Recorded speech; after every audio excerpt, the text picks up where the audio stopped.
السلام عليكم ورحمة الله وبركاته.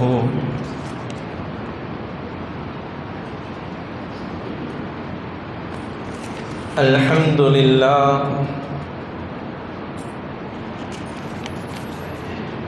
نحمده ونستعينه ونستغفره ونؤمن به ونتوكل عليه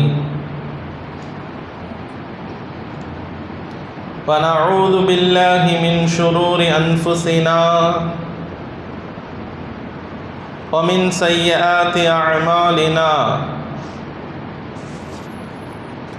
من يهد الله فلا مضل له ومن يضلل فلا هادي له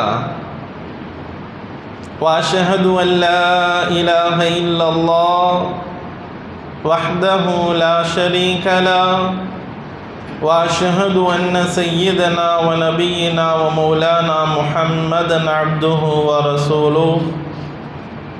أما بعد، قال الله تعالى في القرآن العظيم وفي الفرقان المجيد: أعوذ بالله من الشيطان الرجيم، بسم الله الرحمن الرحيم.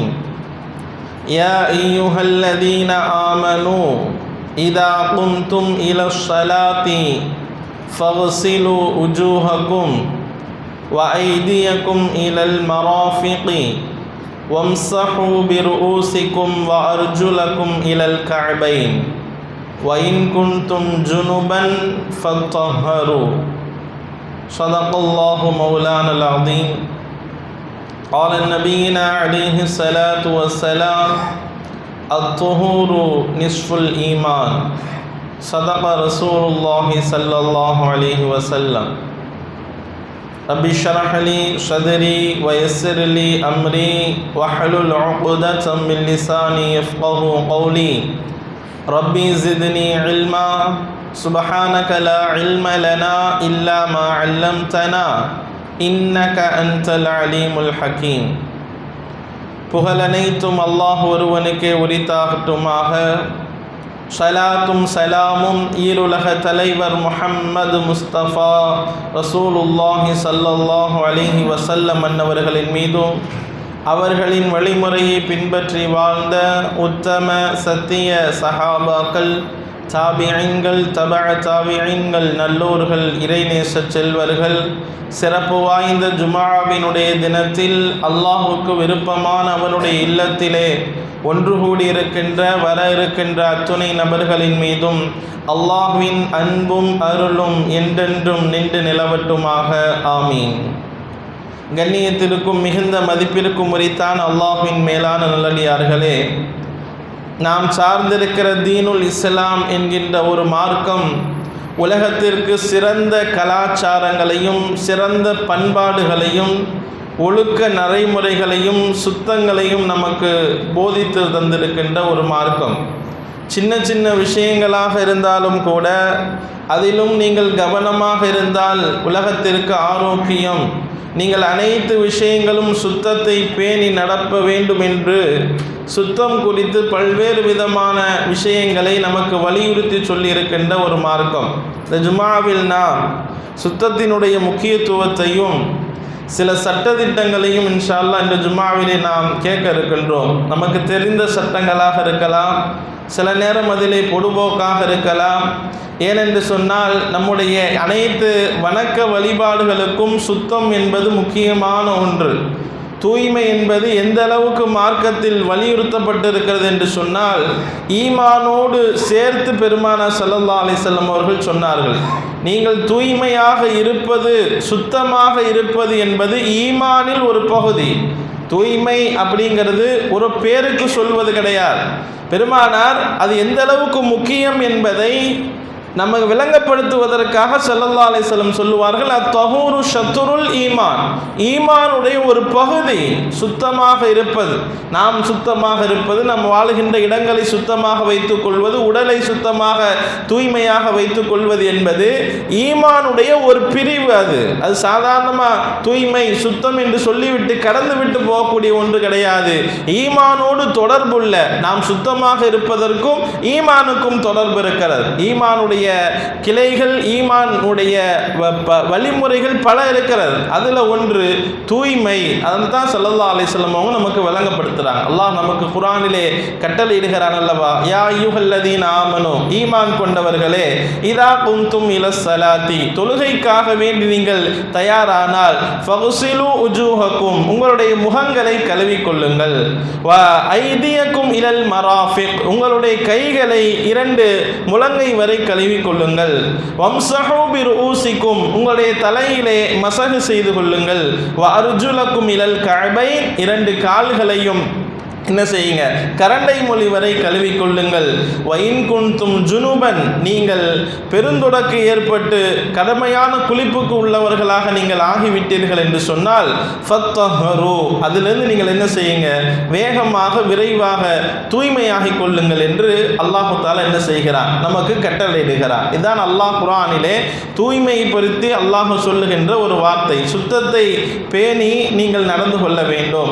எல்லா இபாதத்துகளுக்கும் சுத்தம் என்பது அவசியம் என்பதை அல்லாஹ் என்ன செய்கிறான், இந்த ஆயத்தில் நமக்கு வலியுறுத்தி தருகிறான். இன்னொரு வசனமும் இருக்கிறது. அல்லாஹ் நாம் சுத்தமாக இருப்பதை, தூய்மையாக இருப்பதை அல்லாஹ் பிரியப்படுகிறான். இன்னல்லாஹ யுஹிப்பு தவ்வாபீன வ யுஹிப்புல் முத்ததஹிரீன், நாம் அல்லாஹ்விடத்திலே தௌபா செய்து பாவ மன்னிப்பு கேட்பதை அல்லாஹ் பிரியப்படுகிறான். அதே போல யுஹிப்புல் முத்ததஹிரீன், நாம் தூய்மையாக இருப்பதை, எல்லா இடங்களிலும் எல்லா நேரங்களிலும் நாம் உடுத்துகின்ற ஆடைகளில், நிலைகளில் நாம் தூய்மையாக இருப்பது, நம்முடைய உடலை தூய்மையாக வைத்துக் கொள்கின்ற அந்த விஷயத்தை அல்லாஹ் என்ன செய்கிறான், பிரியப்படுகிறான். இந்த மாதிரி எல்லாம் சுத்தம் என்பது நம்முடைய மார்க்கத்தில் ரொம்பவும் முக்கியத்துவம் வாய்ந்ததாக இருக்கிறது. நாம இதெல்லாம் தெரியணுமா, இதெல்லாம் பேசணுமா, சிறுநீர் கழிப்பது, சுத்தம் செய்வது, இதெல்லாம் ஸல்லல்லாஹு அலைஹி வஸல்லம் அவங்க நமக்கு கற்றுத்தந்திருக்கிறார்கள். நம்ம நிறைய பேர் அந்த விஷயங்களில், அந்த குளிப்பு கடமையான நேரங்களில் குளிக்கின்ற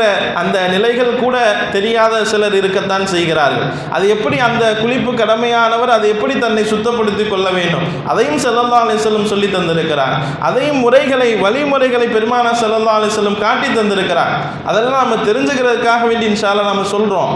நாம் நிறைய இடங்களில் நாம் நினைக்கலாம், அதெல்லாம் சுல்லாவுடைய அந்த காலத்தில் சஹாபாக்கள்கிட்ட வந்து சல்மான் ஃபாரிசி ரலியல்லாஹு அன்ஹு அவங்க இப்படி தான் சஹாபாக்களுக்கு மத்தியில் இந்த விஷயத்தெல்லாம் சொல்லிக்கிட்டு இருந்தாங்க. சிறுநீர் கழிச்சிட்டு சுத்தம் பண்ணிட்டு வரணும், குளிச்சுட்டு குளிப்பு கடமையாயிட்டா நீங்கள் சுத்தமாக இருக்கணும், இதெல்லாம் பேசிக்கிட்டு இருப்ப இதை காதில் வாங்கின சில முஷ்ரிக்கீன்கள் வந்து சொன்னாங்க, ஏன்பா இதெல்லாமா உங்களுடைய நபி சொல்லி கொடுக்குறாங்க, இதெல்லாமா சொல்லி கொடுக்குறாங்க அப்படின்ட்டு கிண்டலாக பேசினார்கள். இந்த விஷயத்தெல்லாம் பேசுவாங்களா, இதெல்லாம் சொல்லி தருவாங்களா அப்படின்னு நக்கலாக என்ன செய்கிறார்கள் முஷ்ரிக்கீன்கள், வேண்டுமென்றே அவர்கள் பேசுகிறார்கள். சல்மான் ஃபாரிசி ரலியல்லாஹு அன்ஹு, அதையும் எங்களுடைய தூதர் சொல்லி தந்திருக்கிறார், அதுதானே அப்படின்ட்டு அவங்க போல அந்த தூய்மையாக இருப்பது, தூய்மைப்படுத்துவது, உடலை தூய்மையாக வைத்துக் கொள்கின்ற அந்த சின்ன விஷயத்தை கூட பெருமானார் ஸல்லல்லாஹு அலைஹி வஸல்லம் எங்களுக்கு கற்றுத்தந்துட்டு தான் செஞ்சிருக்கிறாங்க அப்படின்னு சொல்லி அவங்களுக்கும் சில விஷயத்தை என்ன சொன்னாங்க, சொல்லி தந்ததாக ஹதீஸில் வருகிறது. அதனால தான் அல்லாஹ்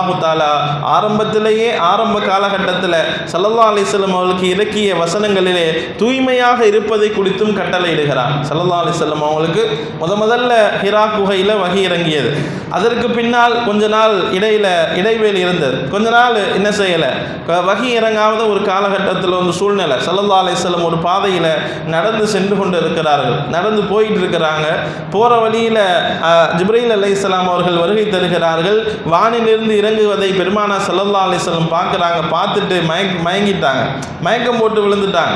அவங்க அதிர்ச்சியில் மயங்கி விழுந்துட்டாங்க. உடனே திரும்ப அவர்கள் அழைத்து வரப்பட்டு வீட்டுக்கு கூட்டு போய் போர்வை போத்தி மனைவி மனைவி என்ன செய்கிறாங்க, அவங்கள அரவணைத்து ஆறுதல் சொல்லி கொண்டிருக்கிறார்கள். அப்ப அந்த நேரத்தில் அல்லாஹு தாலா அடுத்தடுத்த வசனங்களை இறக்குகிறான். யா ஐயுகல் முத்தசிர், போர்வை போர்த்தி கொண்டிருப்பவரே, கும், நீங்க எந்திரிங்க, ஃபஅந்திர், மக்களுக்கு போய் என்ன செய்யுங்க, எச்சரிக்கை செய்யுங்க, மக்களுக்கு போய் நீங்க உபதேசம் செய்யுங்க, எச்சரிக்கை செய்யுங்க, வரப்பக ஃபகப்பிர், உங்களுடைய இரட்சகனை தக்பீர் சொல்லுங்க, புகழ் பாடுங்க, ரப்பை பெருமைப்படுத்துங்கள், வசியாபக ஃபதஹீர், உங்களுடைய ஆடைகளை தூய்மையாக வைத்துக் கொள்ளுங்கள். என்ன செய்யுங்க, உங்களுடைய ஆடைகளை தூய்மையாக வைத்துக் கொள்ளுங்கள் என்று அல்லாஹ் என்ன செய்கிறான். ஆரம்ப காலங்களில் இறங்கிய அந்த வசனங்களிலே ஆரம்பத்தில் சொன்ன கட்டளைகளிலே அல்லாஹ்வை பற்றி போய் சொல்லுங்க, மக்கள்கிட்ட பேசுங்க, அல்லாஹ்வை பெருமைப்படுத்துங்க அப்படின்னு சொல்லி வர அந்த பட்டியலிலே அல்லாஹ் சொல்ற முக்கியமான ஒரு கட்டளை இதுதான். வசியாபக ஃபதஹீர், நீங்கள் தூய்மையாக இருங்கள்,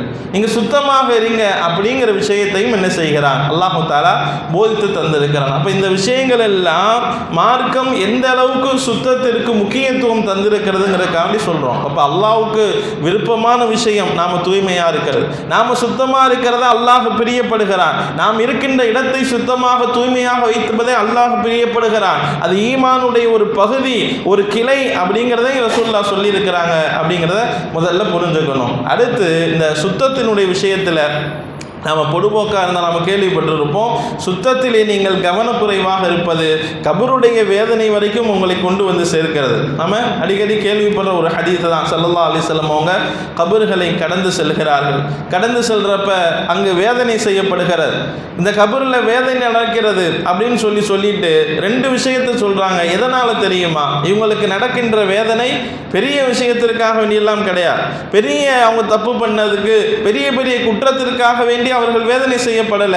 அவர்கள் செய்த தவறு ஒன்றுதான். என்ன ஒன்று, அவர்கள் சிறுநீர் கழித்து விட்டு சரியாக சுத்தம் செய்யாமல் வந்து விட்டார். என்ன செஞ்சுட்டாங்க, சரியாக சுத்தம் செய்யாமல் வந்துட்டாங்க.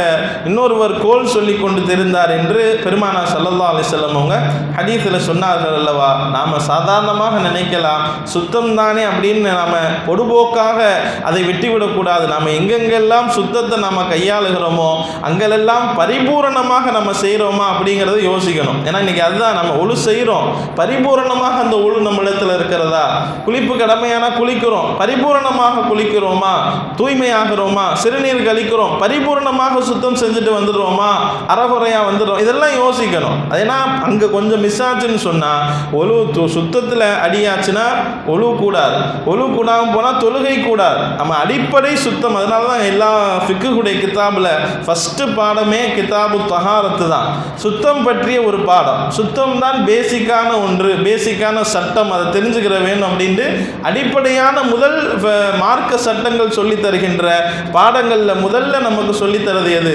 சுத்தத்தை பற்றி உண்டான பாடம். அப்போ இந்த அளவுக்கு மார்க்கம் என்ன செய்கிறது, சுத்தத்திற்கு இவ்வளவு முக்கியத்துவம் கொடுக்கிறது, இவ்வளவு ஒரு என்ன செய்கிறது, முக்கியமான ஒரு விஷயமாக சுத்தத்தை இதனுடைய இஸ்லாமிய மார்க்கம் நமக்கு வருகிறது. சரிங்களா. இதில் முக்கியமாக 3 விதமான சுத்தங்கள், உடல் சுத்தம், உடை சுத்தம், இடம் சுத்தம். இந்த 3 ரொம்ப முக்கியம். நாம் எங்கே வேணாலும் உலகத்தில் பூமியில் தொழுகலாம், எங்கே வேணாலும் நின்று தொழுதுக்கலாம், பூமியில் தொழு. ஆனால் இந்த 3ம் ஷரத்து, இந்த 3 இருக்கணும். நாம் நிற்கிற இடம் சுத்தமாக இருக்கணும், நாம் உடல் சுத்தமாக இருக்கணும், நாம் போட்டிருக்கிற ஆடை சுத்தமாக இருக்கணும். இந்த 3ம் ஷரத்து. இந்த 3ம் கண்டிப்பாக இருந்ததுன்னு சொன்னால் நீங்கள் பூமியில் எந்த இடத்துல நின்று வேணாலும் என்ன செய்யலாம், அந்த இடத்துல தொழுது கொள்ளலாம். ஏன்னா முதல்ல உடை சுத்தம். உடை சுத்தம்ங்கிறது மனிதர் மேலே ஆடை போடுறோம். ஸல்லல்லாஹு அலைஹி வஸல்லம் அவங்க பல நேரங்களில் சஹாபாக்களுக்கு இதை பற்றி விழிப்புணர்வாக சொல்லியிருக்கிறாங்க. ஒரு பரண்டை தலையாக ஒரு சபையில் இருந்த சஹாபியை பார்த்து கூட ஸல்லல்லாஹு அலைஹி வஸல்லம் சொன்னார்கள் அல்லவா, இவருக்கு அதை சீவிக்கிறதுக்கு ஏதாவது சீப்பு எதுவும் அவர்கிட்ட கிடைக்கலையா, அவர்கிட்ட இல்லையா அப்படின்னு சொன்னாங்க. இன்னொரு சந்தர்ப்பத்தில் அழுக்கான ஆடை அணிந்து கொண்டு ஒருவர் வந்தார். அந்த அழுக்கான ஆடையை பார்த்து விட்டு ஸல்லல்லாஹு அலைஹி வஸல்லம் சொன்னாங்க, இவருடைய ஆடையில் இருக்கிற அந்த அழுக்கை போக்குகின்ற கருவியோ எதுவும் இவர்கிட்ட இல்லையா, அந்த போக்குவதற்குண்டான வழிமுறை அவர் செய்யலையா, செய்யலாமே அப்படின்னு சொல்லி ஸல்லல்லாஹு அலைஹி வஸல்லம் அவங்க என்ன செஞ்சிருக்கிறாங்க, பல சபைகளில் சஹாபாக்களுக்கு மத்தியில் அந்த ஆடையினுடைய சுத்தத்தை பற்றி ஸல்லல்லாஹு அலைஹி வஸல்லம் அவங்க என்ன செஞ்சிருக்கிறாங்க, ஒரு விழிப்புணர்வை ஏற்படுத்தி தந்திருக்கிறார்கள். அதனால தான் ஆடையில் நாம் அணிகிற ஆடை நஜீஸ், ரத்தமோ அல்லது நாம் யாராவது பிள்ளைங்களை தூக்குறோம், சிறுநீரோ ஏதாவது பற்றுச்சுன்னு சொன்னால் உடனே அதை சுத்தம் செய்ய வேண்டும். உடனே என்ன செய்யணும்? சுத்தம் செய்யணும். அதில் 2 நிபந்தனை இருக்குது. அதை சுத்தம் செய்கிறப்ப அந்த நிறம் போகணும் அல்லது அதனுடைய வாடை போகணும். ஏதாவது ஒரு நஜீஸ் பட்டுச்சுன்னா, இப்போ ரத்தம் பட்டுச்சுன்னா சிவப்பாக தெரியும். அந்த போகிற அளவுக்கு அதை நம்ம என்ன செய்யணும்? அந்த இடத்த நம்ம க்ளீன் பண்ணணும். தண்ணி ஊற்றி லேசாக என்ன செய்யணும்? அலசிக்கிட்டோம்னு சொன்னால் அது க்ளீன் ஆகும். இதுதான் ஆடையில், நம்முடைய ஆடையில் ஏதாவது நஜீஸுகள் ஏற்படும் போது என்ன செய்யணும்? அதை சுத்தம் செய்யணும். அதில் நிறம் அல்லது அதிலிருந்து வருகின்ற வாடை, இந்த 2மே என்ன செய்யணும்? போகிற அளவுக்கு என்ன செய்ய வேண்டும்? சுத்தம் செய்யணும். அப்படிங்கிறது தான் அதனுடைய சட்டம். அதே மாதிரி பெண்களை பொறுத்தவரையும் அந்த மாதவிடாயினுடைய அந்த ரத்தம் அது பற்றுச்சுன்னா ஆடைகளில் பட்டால் கூட அந்த ஆடை உடனடியாக என்ன செய்யணும்? கசக்கி சுத்தம் செய்து ஆகணும். இது உடையில் இருக்கிற ஸல்லல்லாஹு அலைஹி வஸல்லம் அவங்களுக்கு காட்டி தந்திருக்கிற, இஸ்லாமிய ஷரியத்தை காட்டி தந்திருக்கிற உடை ரீதியான சுத்தம். 2வது உடல் ரீதியான சுத்தம். நமக்கு உடல் அப்படிங்கிறது, உடல் சுத்தம் அப்படிங்கிறதுல தான் நிறைய வழிகாட்டுதல் நமக்கு இருக்கிறது. உடலில் இருக்கிற ஒவ்வொரு நிறைய விஷயங்கள், சின்ன சின்ன விஷயங்கள் கூட நீங்கள் ஸல்லல்லாஹு அலைஹி வஸல்லம் சொல்லி தந்தாங்க. ஒரு 5 விஷயங்கள் இது இஸ்லாத்தினுடைய இயற்கை மரபு அப்படின்னு சொல்லுவாங்க. முதல்ல சொல்லுவாங்க, நாம் ஹத்னா செய்கிறது, அதாவது விருத்த சேதனம், சுன்னத் பண்ணுறது அப்படின்னு சொல்கிறோம்ல, அது சுன்னத் பண்ணுகின்ற ஒரு விஷயத்தை சொல்லுவாங்க. 2வது சொல்லுவாங்க, மர்ம உறுப்புகளிலே ஏற்படுகின்ற முளைக்கின்ற முடிகளை சுத்தம் செய்வது. 3வது அக்குள் முடிகளை சுத்தம் செய்வது. 4வது மீசைகளை கத்தரிப்பது. 5வது நகங்களை வெட்டி தருவது. இதெல்லாம் உடலில் இருக்கக்கூடிய சுத்தம். இந்த விஷயத்தில் நாம் எந்த நேரத்திலையும் பொடுபோக்காக இருந்துடக்கூடாது. மறைவான முடிகள், அதற்குண்டான கால அளவு கூட ஃபிக்ஹ் கிதாபில் சொல்லி தருவாங்க. 40 நாள் தான். 40 நாளைக்கு உள்ளாக மறைவிடத்தில் இருக்கின்ற முடிகள், அக்குள் முடிகள் போன்றவைகள் எல்லாம் என்ன செய்யணும்? அது கண்டிப்பாக சுத்தம் செய்யப்பட்டு ஆகணும். நான் இப்போ 1 மாதத்துக்குள்ள கணக்கு வச்சுக்கங்களேன், மாதத்தில் ஒரு தடவை நாம் என்ன செய்யணும்? அந்த மறைவிடத்துங்களுடைய முடிகளை கண்டிப்பாக நாம் என்ன செய்யணும்? சுத்தம் செய்து ஆக வேண்டும். எல்லாருக்கும் இதுதான் சட்டம். ஃபிக்ஹில் நமக்கு தெளிவாக சொல்லித்தராங்க. இதான் உடலில் அந்த விஷயத்தில் நாம் என்ன செய்யக்கூடாது? பொடுபோக்காக அசால்ட்டாக இருந்துடக்கூடாது. அந்த முடிகளை என்ன செய்யணும்? 40 நாளைக்குள்ளாக சுத்தம் செஞ்சிடணும். அது மாதிரி நகம் வெட்டுறது, மீசையை கத்தரிப்பது, இதெல்லாம் ஸல்லல்லாஹு அலைஹி வஸல்லம் நடைமுறையில் நம்ம பார்க்குறப்போ வாரத்தில் ஒரு தடவையாவது நகத்தை வெட்டுறது, மீசைகளை கத்தரிப்பது. மீசைகளை கத்தரிக்கிறதுக்கும் ஸல்லல்லாஹு அலைஹி வஸல்லம் அவங்களுடைய மார்க்கம் சொல்லித்தரு. இந்த இடம் இருக்குது பார்த்தீங்களா, இந்த உதடுனுடைய இந்த பகுதிக்கு கீழாக மீசை வளரக்கூடாது. இதுதான் சட்டம். நிறைய பேருக்கு அது தெரியுதான்னு தெரியல. இந்த இதுக்கு இந்த சாப்பிடுவோம்ல, இந்த சாப்பிட்றப்ப அதில் ஏதாவது என்ன செய்யும்? படுறப்ப இந்த முடியில் இருக்கிற அதில் நிறைய கிருமிகள் இருக்கிறது. சயின்ஸ் ரீதியாக நிறைய விஷயம் சொல்கிறாங்க. இருந்தாலும் ஸல்லல்லாஹு அலைஹி வஸல்லம் அவங்க நமக்கு சொல்லித்தந்த விஷயம், இந்த உதட்டுக்கு கீழாக இந்த மீசை என்ன செய்யக்கூடாது? கீழே வரையும் இப்படி வளர்ந்து இப்படி தொங்கக்கூடாது. இந்த அளவுக்கு வெட்டி ஆகணும். அந்த மீசையை கத்தரிக்கின்ற விஷயத்தில் கூட என்ன செய்யணும்? நீங்கள் சுத்தத்தை ஃபாலோ பண்ணணும். அப்போ இப்படியாக உடல் ரீதியான சுத்தங்களையும் மார்க்கம் என்ன செய்கிறது? நமக்கு சொல்லித் தருகிறது. அதே மாதிரி நீங்கள் பாருங்கள், எப்போவுமே தூங்கி எந்திரிச்சு ஸல்லல்லாஹு அலைஹி வஸல்லம் நடைமுறை, தூங்கி எந்திரிச்ச உடனே முதல்ல கையை கழுவுவாங்க. நம்ம சாப்பிட்ற போதும் சரி, எல்லா இடத்துலையும் சரி, கை கழுவுகின்ற அந்த பழக்கம், எப்போ சாப்பிட போனாலும் எங்கே சாப்பிட போனாலும் கை கழுவுகின்ற பழக்கம் நம்ம இடத்துல ஆட்டோமேட்டிக்காக வந்துடணும். ஏன்னா காலையில் எந்திரிச்சோடனே ஸல்லல்லாஹு அலைஹி வஸல்லம் என்ன செஞ்சுருக்கிறாங்க? ஒழு செய்வதற்கு முன்னால், நீங்கள் ஒழு செய்வதற்கு பாத்திரத்தில் கையை விடுறதுக்கு முன்னால், ஒழு செய்வதற்கு தயாராகிறதுக்கு முன்னால் ஒரு தடவை என்ன செய்யுங்க? உங்களுடைய கைகளை கழுவி கொள்ளுங்க. ஏன்னா இரவு நேரத்தில் உங்களுடைய கைகள் தூக்கத்தில் எங்கே இருந்தது என்பதை நீங்கள் அறிய மாட்டீர்கள். அதனால் எந்திரிச்சோன்னு என்ன செய்யணும்? முதல்ல கைகளை தனியாக கழுவிக்கங்க அப்படிங்கிற ஒரு கட்டளையும் ஸல்லல்லாஹு அலைஹி வஸல்லம் என்ன செய்கிறாங்க? சொல்லித்தராங்க. அது மாதிரி சாப்பிடும் போது இப்படி மாதிரி எல்லா நேரங்களிலும் கைகளை கழுவுதல் அப்படிங்கிறதையும் இஸ்லாம் என்ன செய்கிறது? இந்த சுத்தத்தினுடைய விஷயத்தில் நமக்கு சொல்லித் தருகிறது. இன்னொரு ஒழுக்கத்தையும் ஸல்லல்லாஹு அலைஹி வஸல்லம் சொல்லி கொடுத்தாங்க. ஒரு ஹதீஸில் இப்படி சொல்லுவார்கள், நான் உங்களுடைய தந்தையைப் போல, உங்களுடைய தந்தையைப் போல ஒரு சில உபதேசங்களை உங்களுக்கு செய்கிறேன், அதை நீங்கள் பின்பற்றி வாருங்கள் அப்படின்னு சொல்லிட்டு ஒரு ஹதீஸில் இப்படி ஸல்லல்லாஹு அலைஹி வஸல்லம் சொல்லுவாங்க. நீங்கள் கழிவறைக்கு சென்றீர்கள் என்று சொன்னால், நீங்கள் கழிவறையில் இருக்கிறப்ப கிபிலாவை முன்னோக்கவும் கூடாது, பின்னோக்கவும் கூடாது. நாம் யூரின் போகிறப்பையோ வேறு எந்த இடத்துல நாம் கழிவறை பயன்படுத்த போனாலும் கிபிலாவை முன்னோக்கவும் கூடாது, பின்னோக்கவும் கூடாது. இப்படி இருக்குன்னா நம்ம டைரக்ஷன், நம்ம சிறுநீர் போகிறப்ப இந்த சைடு இருக்கணும், ஆப்போசிட் சைடில் என்ன செய்யணும்? இருக்க இருக்கணும். முன்னோக்கவும் கூடாது, பின்னோக்கவும் கூட, ரெண்டு பகுதியுமே கிபிலாவின் பக்கம் என்ன செய்யக்கூடாது, வரக்கூடாது. இது முதல்ல ஸல்லல்லாஹு அலைஹி வஸல்லம் சொன்னாங்க. அடுத்து சொல்கிறாங்க, நீங்கள் சிறுநீர் கழித்த பின்னால் உங்களுடைய மர்ம உறுப்பை தொடுவது போது இடது கையிலே தொட்டு சுத்தம் செய்யுங்கள், வலது கையில் என்ன செய்யாதீங்க, அதை தொடாதீங்க அப்படிங்கிறதையும் ஸல்லல்லாஹு அலைஹி வஸல்லம் என்ன செய்கிறார், நமக்கு சட்டமாக சொல்லி தந்திருக்கார். இதுவும் ஸல்லல்லாஹு அலைஹி வஸல்லம் உடல் ரீதியில் நாம் செய்கின்ற அந்த சுத்தங்களில் கூட கவனமாக இருக்கணும்.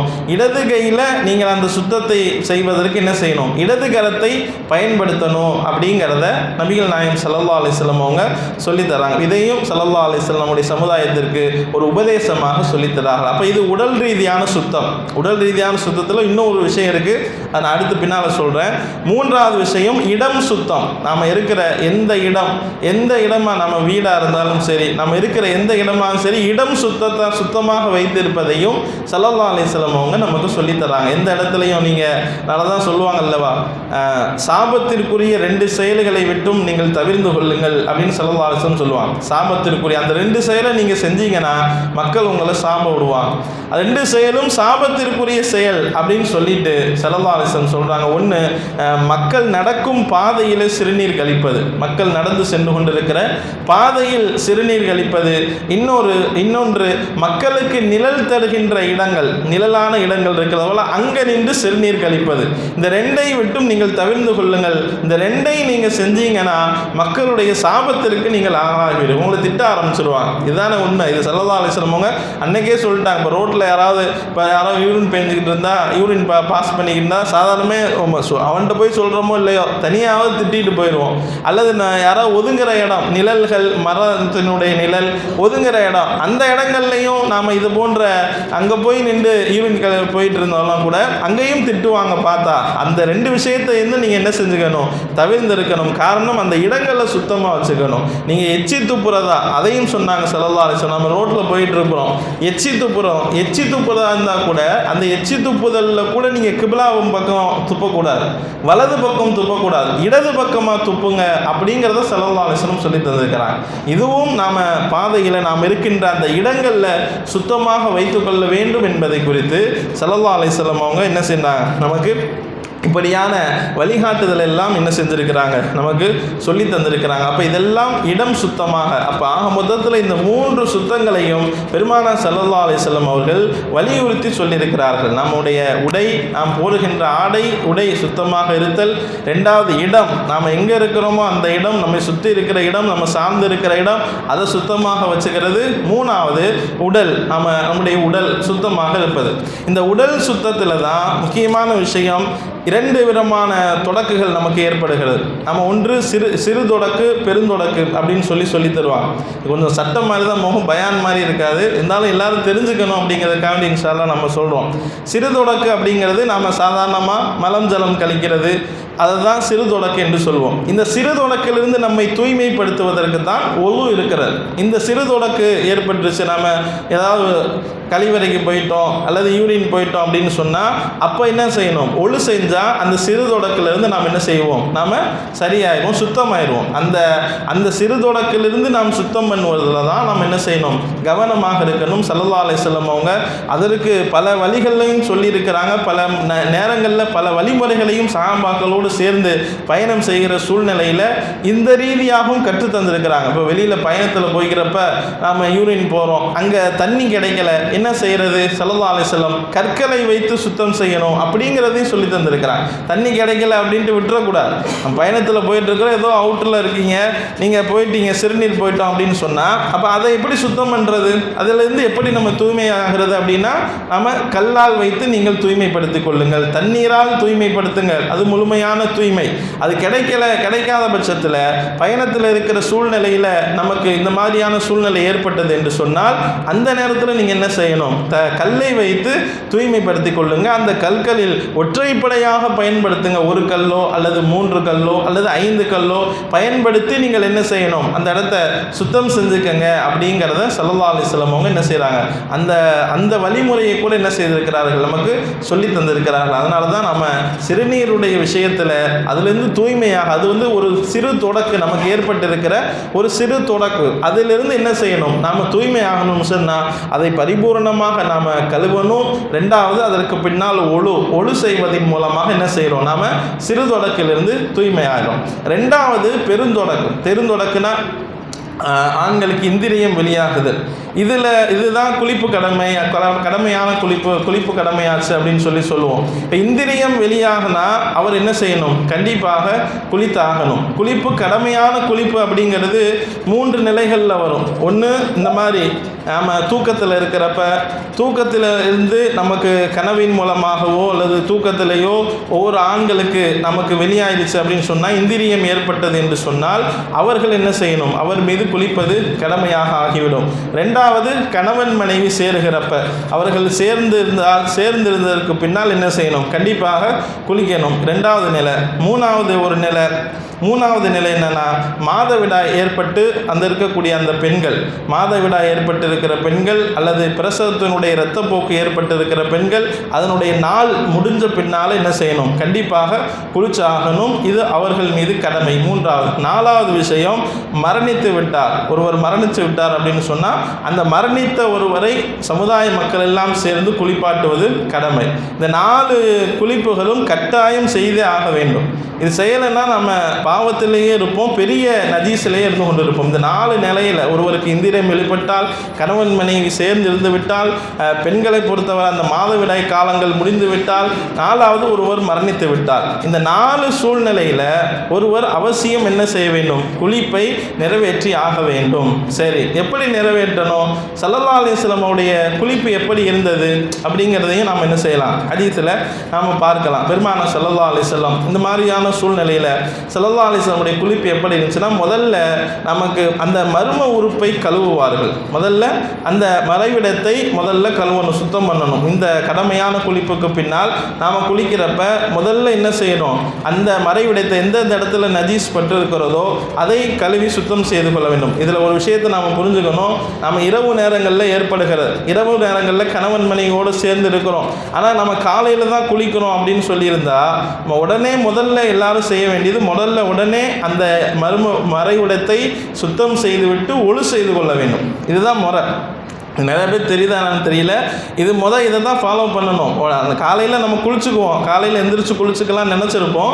ஆனால் இரவில் நீங்கள் சேர்றீங்க அப்படின்னு சொன்னால், இரவு நேரத்தில் நமக்கு வெளியாகுது அப்படின்னு சொன்னால், அந்த நேரத்தில் உடனே செய்ய வேண்டியது என்னென்னா, உடனே அந்த இடத்த சுத்தம் பண்ணணும். தண்ணி ஊற்றி சுத்தம் பண்ணிவிட்டு ஒழு செஞ்சுக்கணும். ஒழு செஞ்சுட்டு தான் என்ன செய்யணும், அதுக்கப்புறம் படுத்துட்டு அதுக்கப்புறம் காலையில் எந்திரிச்சு என்ன செய்யலாம், இந்த கடமையான குளிப்பை நிறைவேற்றலாம். அப்போ முதல்ல ஸல்லல்லாஹு அலைஹி வஸல்லம் அவங்க அந்த மறைவிட சுத்தம் செய்வார்கள். ரெண்டாவது ஒழு செய்வாங்க. தொழுகைக்காக வேண்டி என்ன செய்யணும், எப்படி ஒழு செய்கிறோமோ அதே போல ஒழு செய்யணும். இது ரெண்டாவது ஸ்டெப். மூன்றாவது, இன்னொரு ஹதீஸில் வரும், ஸல்லல்லாஹு அலைஹி வஸல்லம் கையை ஆரம்பத்தில் மறைவிடத்தை கழுவிட்டு தன்னுடைய கையை மண்ணிலையோ அல்லது செவுத்துலையோ என்ன செய்வாங்க, வைத்து நல்லாக தேய்ச்சி சுத்தம் பண்ணிட்டு திரும்ப என்ன செய்வாங்க, அந்த ஒழுவை ஆரம்பிப்பாங்க அப்படின்னு வரும். அப்போ ஆரம்பத்தில் ஃபஸ்ட்டு மறைவிடத்தை கழுவுவது, ரெண்டாவது ஒழு செய்வது, மூணாவது தலையிலேருந்து 3 தடவை தண்ணீர் ஊற்றணும். வலது புஜத்தில் 3 தடவை தண்ணீர் ஊற்றணும். இடது பக்கம் 3 தடவை தண்ணி ஊற்றணும். உடல் முழுக்க என்ன செய்யணும், கண்டிப்பாக நனைந்தாகணும். நம்ம சில நேரம் ஷவர்லலாம் குளிச்சிங்கன்னா அந்த நேரத்தில் நம்ம ரொம்ப கவனமாக இருக்கணும். சில நேரம் சரியாக நனையாது.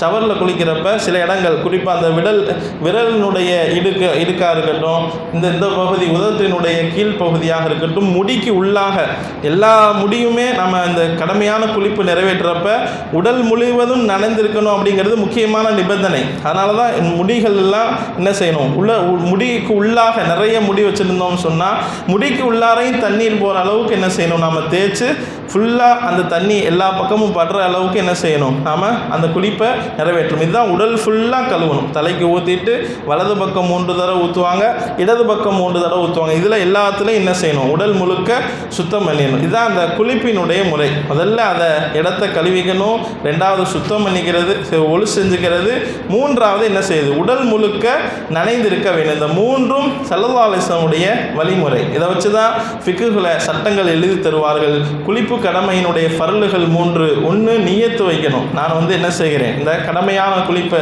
தூய்மையாகுவதற்காக வேண்டி குளிக்கிறேன் என்ற நியத்து முதல்ல வைக்கணும். ரெண்டாவது வாய் கொப்பளிக்கணும். ஏன்னா குளிக்கிறப்ப நமக்கு வாய்க்குள்ள தண்ணி வாய் கொப்பளிச்சுக்கணும்.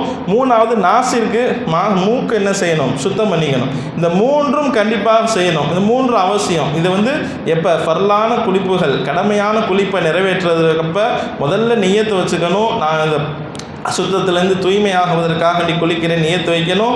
வாய்க்கு பொழிக்கணும். நாசிற்கு என்ன செய்யணும், தண்ணீர் செலுத்திக்கணும். இந்த மூன்று நிபந்தனைகளையும் நம்ம குளிப்பில் முக்கியமானது. நாலாவது தான் உடல் முழுக்க நனைஞ்சிருக்கணும். எந்த இடமும் விடாமல் உடல் முழுவதுமாக நனைந்திருக்க வேண்டும் என்பது தான் நாலாவது ஒரு முக்கியமான ஒரு நிபந்தனையாக இருக்கிறது. அப்போ இதுதான் ஒரு குளிப்பினுடைய ஒரு முறை. ஸல்லல்லாஹு அலைஹி வஸல்லம் அவங்க காட்டி தந்திருக்கிற ஒரு முறை. இதை நாம் கண்டிப்பாக எல்லாருமே தெரிஞ்சு வச்சுக்கணும், எல்லாரும் ஃபாலோ பண்ணணும். பிள்ளைகளுக்கு, அதுக்கடுத்து பெண்கள் இருந்தாங்கன்னா அவங்க பிள்ளைகளுக்கு சொல்லித்தரணும். நிறையா பேர் இதை பற்றி பேசுகிறது கிடையாது, சொல்கிறது கிடையாது. அதை பற்றி அவங்க அங்கே படிச்சுக்குவாங்க, இங்கே படிச்சுவாங்க, நம்ம தெரிஞ்சுக்குவோம். ஆனால் அவன் எப்படி முழுசாக படிச்சுக்கிறங்களா, முழுசாக நம்முடைய பிள்ளைங்க இதை பற்றி தெரிஞ்சிருக்கிறா, சட்டம் தெரிஞ்சிருக்கான்னு தெரியாது. நம்ம இதில் மிஸ் பண்ணிட்டோம்னு சொன்னால் நம்ம தொழுகை எல்லாமே வீணாக போயிடும். எல்லா இபாதத்துகளும் அடியாயிரும். கஅபாவில் தவாஃப் செய்ய முடியும், எதுவுமே செய்ய முடியாது. அப்போ சுத்தத்தினுடைய விஷயத்தில் நாம் என்ன செய்யணும், முழுக்க முழுக்க கவனமாக இருக்கணும். அப்படிங்கிறது தான் இந்த சட்டத்தை எல்லாம் இன்ஷா அல்லாஹ் உங்களுக்கு சொல்வதற்குண்டான காரணம். அதனால் அருமையாக இதை புரிஞ்சுக்கணும். இது சம்பந்தமாக வேறு சந்தேகம் இருந்தாலும் நம்ம கேட்டு தெரிஞ்சுக்கணும்.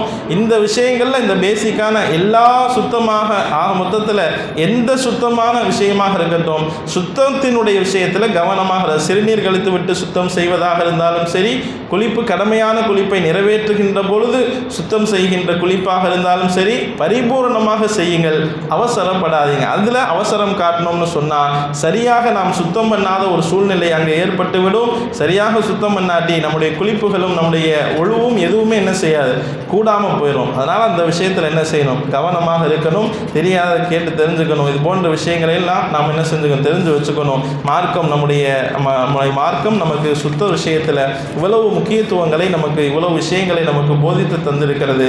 இல்லாமல் அல்லாஹ் ரப்புல் ஆலமீன் அதையெல்லாம் தெரிந்து புரிந்து கொண்டு நம்முடைய வாழ்க்கையில் பின்பற்றக்கூடிய நசீபை நம் அனைவருக்கும் அல்லாஹ் தந்தல் புரிவானாக. வாஹிரு தஅவானா அல்ஹம்துலில்லாஹி ரப்பில் ஆலமீன். கண்ணியமிக்கவர்களே, அடுத்த ஆண்டு ஹஜ்ஜு செல்வ